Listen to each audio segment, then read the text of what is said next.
Hello and welcome to Rue's Life. So today's video is a collaboration which I've very kindly been invited to take part in by the lovely Rebecca from Mornings at the Allotment. And the theme for this video is how this year has been actually a particularly difficult year for growing and how it compares to seasons gone by. So I've actually managed to find a little bit of footage just to compare some of the plants.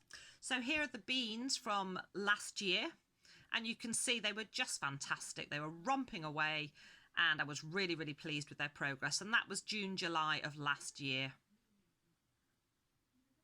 And that compared to the same time this year, yes, these are outside, but they're still nowhere near as advanced as they were last year. And then just out of interest, this is the view of the polytunnel. This was June, July of last year. And we're looking down from the sliding doors down.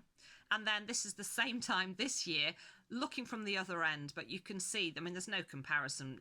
It looks like things are only just starting to get established. These are the tomato plants from June, July of last year. Really healthy, doing really well, really establishing themselves, and I had some really good harvest from them. And this is the tomato plants in the same location at the same time, June, July of this year, and you can see they are absolutely way behind. These are the courgettes. Last year we were already harvesting and eating multiple courgettes, you know, really established plants, really healthy, and as I say, we were already eating plenty. And then this is the same bed with courgettes in at the same time, June, July of this year, and you can see they're absolutely way behind.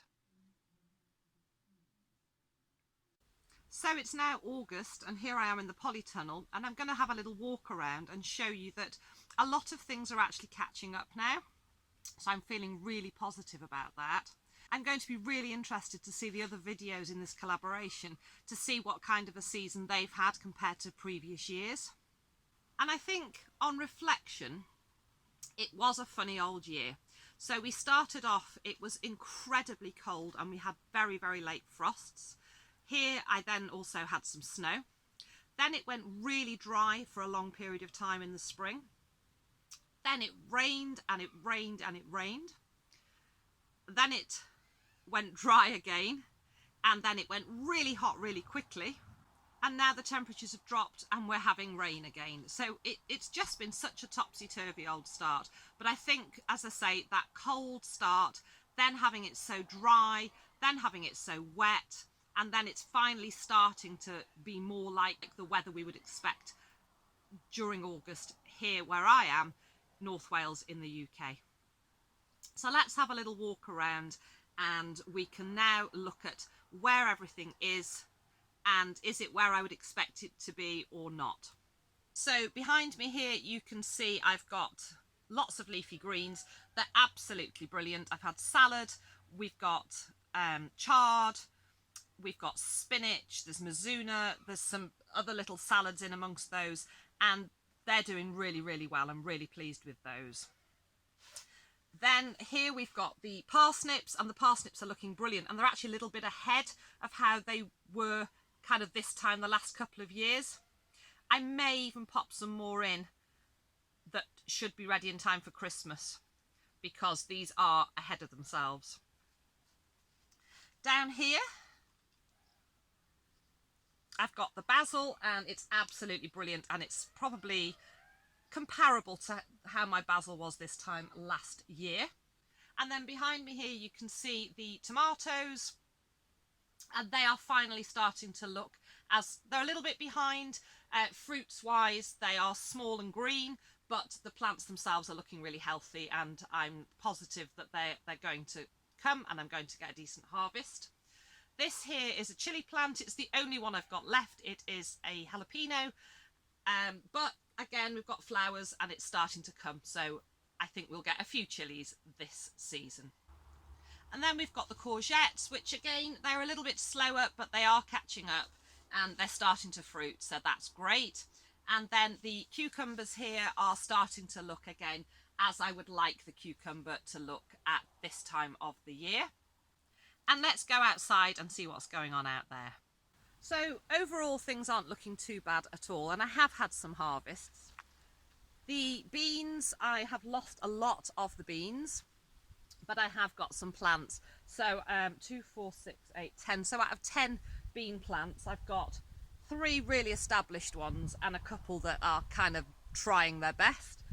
But there are a couple of beans coming on the plants, so I'm hopeful to get a small harvest. Now, I can't compare them directly to my really good beans because these have been grown outside, and I think going forward I'm going to always grow them in the polytunnel because it was just so successful. And then behind me here you can see my squash, which are way behind. So I couldn't actually find, it was quite a challenge going through all my old videos, but this time last year the squash were actually in the bed that the brassicas are in this year, and I wasn't going to grow last year. I just grew them as they were in the ground, but this year I intended to grow them up the frame. But I lost my entire, so I had put 14 squash plants all grown from seed into this bed, and I lost the whole lot to slugs. So these have just gone out again. They're my second batch now, grown from seed, but they're nowhere near as established as I would expect them to be at this time of the year. But hopefully they'll soon be romping away and we may get just a later harvest from them. My brassicas, which I think you can probably see in the cage behind me, so above my head there, I haven't actually grown brassicas since we've been here on the farm, so I've got nothing to compare with. However, the brassicas are actually, again, I lost the first whole lot. I put them out and every single one, I've got purple sprouting broccoli, some cauliflower, some sprouts, and some curly kale. We've been harvesting and eating the kale. It's lovely, and they're all as I would expect them to be. So despite losing the first lot and feeling I was behind, they have actually caught up. So overall, the garden is catching up, and you know, I am drawing positives from this season. So you can see it's really been quite a contrast this year, and I can honestly say that in my 25 years of growing vegetables, this has been one of my toughest years to date. But it doesn't mean that I haven't enjoyed it, and I hope that for those of you watching all the videos in this collaboration, you'll see, especially if you're new to growing, but even if you're a seasoned grower, that you know it has been a tough year. Don't be disheartened, don't be put off if you're new to growing. Some years are just tough, but for me, what I always try to do is focus on my positives and not the things that haven't done so well. So even when a crop fails, or the pigeons or the slugs manage to decimate it and it never comes to anything, or I don't get a harvest, or I get a poorer harvest than I would have anticipated, that doesn't take away all the enjoyment I've had leading up to that point. And of course, I've said it once and I'll probably say it multiple times in my lifetime, one of the absolute joys of growing is that not only do we get a fresh start every new season, so every new year, but within each season, you know, you can re-sow things and have another go. So, you know, you can just wipe that slate clean and start again. So thank you so much for watching. Thank you to Rebecca and everybody else that's been involved in this collaboration. I've really enjoyed it. Take care, and I'll see you all again soon.